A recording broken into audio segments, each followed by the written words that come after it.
তো যাই হোক, নতুন মানে নতুন বলতে আমার কাছে নতুন, আমি কোনোদিনও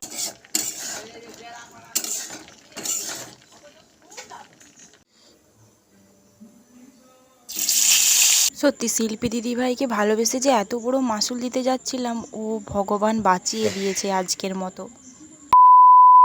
hello everyone, welcome to my channel, welcome to another new video. তো তোমরা সবাই কেমন আছো বলো? তো এই গরমে নিশ্চয়ই খুব একটা ভালো নেই। তো যাই হোক, দেখো সকাল সকাল কিন্তু আমি আজকে ব্লগটা শুরু করেছি। তো যতটা ভালোভাবে শুরু করেছিলাম, শেষটা কিন্তু ততটাই খারাপ সিচুয়েশান হয়েছিল। তো তোমরা তো টাইটেল আর থাম্বনেল দেখে নিশ্চয়ই বুঝতেই পেরেছো। তো ভিডিওটা কিন্তু অবশ্যই দেখতে থাকো, তো অবশ্যই জানতে পারবে যে কি হয়েছে। তো দেখো সকাল সকাল কিন্তু ছোলা মটর আলু সেদ্ধ করে দুজনে মুড়ি খেয়ে নিয়েছি, আমি আর মা।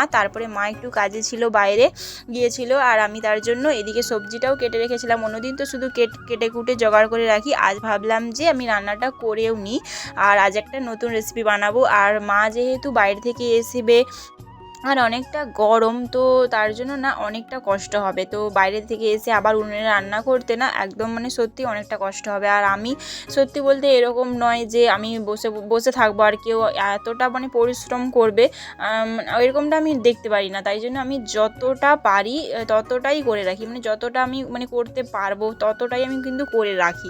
তো দেখো এখনও কিন্তু রান্নাটা আমি স্টার্টই করিনি, তো তার আগেই আমার পুরো কালো ঘাম বেরিয়ে গেছে। আমার না প্রচুর ঘাম হয়। তোমাদের কার কার এরকম প্রবলেম হয় বলো তো? আর যতই জল খাই না কেন তাও যেন আমার গলাটা শুকিয়ে যায় আর প্রচুর পরিমাণে ঘাম হয়।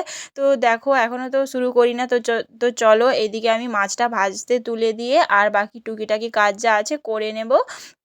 আর যেহেতু আমার কাছে সেরকম মানে আমার মানে সেরকম জায়গা নয় যে আমি তোমাদেরকে পুরো প্রপারভাবে দেখাবো কি করছি রান্না বা কীরকম কী, তো সেরকম তো দেখাতে পারি না, আমাকে হাতে ফোন নিয়েই ভিডিওটা করতে হয়। আর এটা তো জানোই যারা যারা রান্না করো যে ফোন নিয়ে হাতে রান্না করাটা কতটা মানে অসুবিধার, কতটা মানে প্রবলেম হয়। তো তার জন্য আমি টুকি যেটা মানে যতটা পারি তো তোমাদেরকে দেখাই। তো আমি কিন্তু ভেন্ডির টক ঝাল বানিয়েছিলাম একদম সিম্পল করে, যেহেতু আমি এটা কালিয়া বানিয়েছি রুই মাছের, তো এটাতে আদা রসুন আছে, তো তার জন্য আমি সেটাকে একদম মানে লেবু দিয়ে টকটক করে একটু হালকা করে ঝাল বানিয়েছি।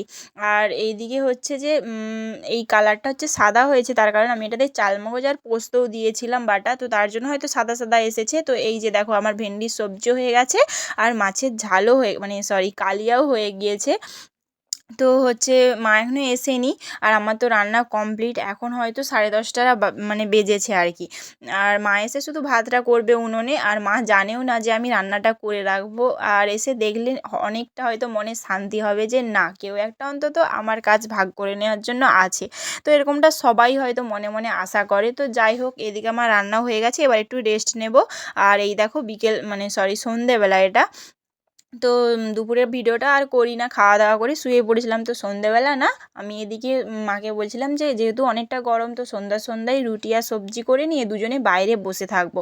আমাদের বাইরে না অনেকটা হাওয়া দেয়, তো তার জন্য আমি হচ্ছে যে মা রুটি করছিল, আমি এদিকে সাদা আলুর তরকারি বানাবো বলে আলুটা মানে মানে কাটছিলাম, আর এদিকে দুধটাও বসিয়ে দিয়েছি। আর জানো তো তারপরেই কি হয়েছে, সব কিছু যখন রান্না টান্না করার পরে বাইরে বসেছিলাম অনেকক্ষণ, প্রায় 9:30 পর্যন্ত। আর মা তারপরে টিভি দেখবে বলে ঘরে চলে এসেছিলো, আর আমি না বসেছিলাম। অন্যদিন জানো তো আমি মানে মাদুরিতেই বসে থাকি, আর সেই দিনই বলে না যে ভগবানের ইচ্ছে থাকলে কি না হয়, আমি সেই মানে কালকেই চেয়ারটাতে বসেছিলাম, মাদুরি বসিনি, মাদুরি পাতা সত্ত্বেও।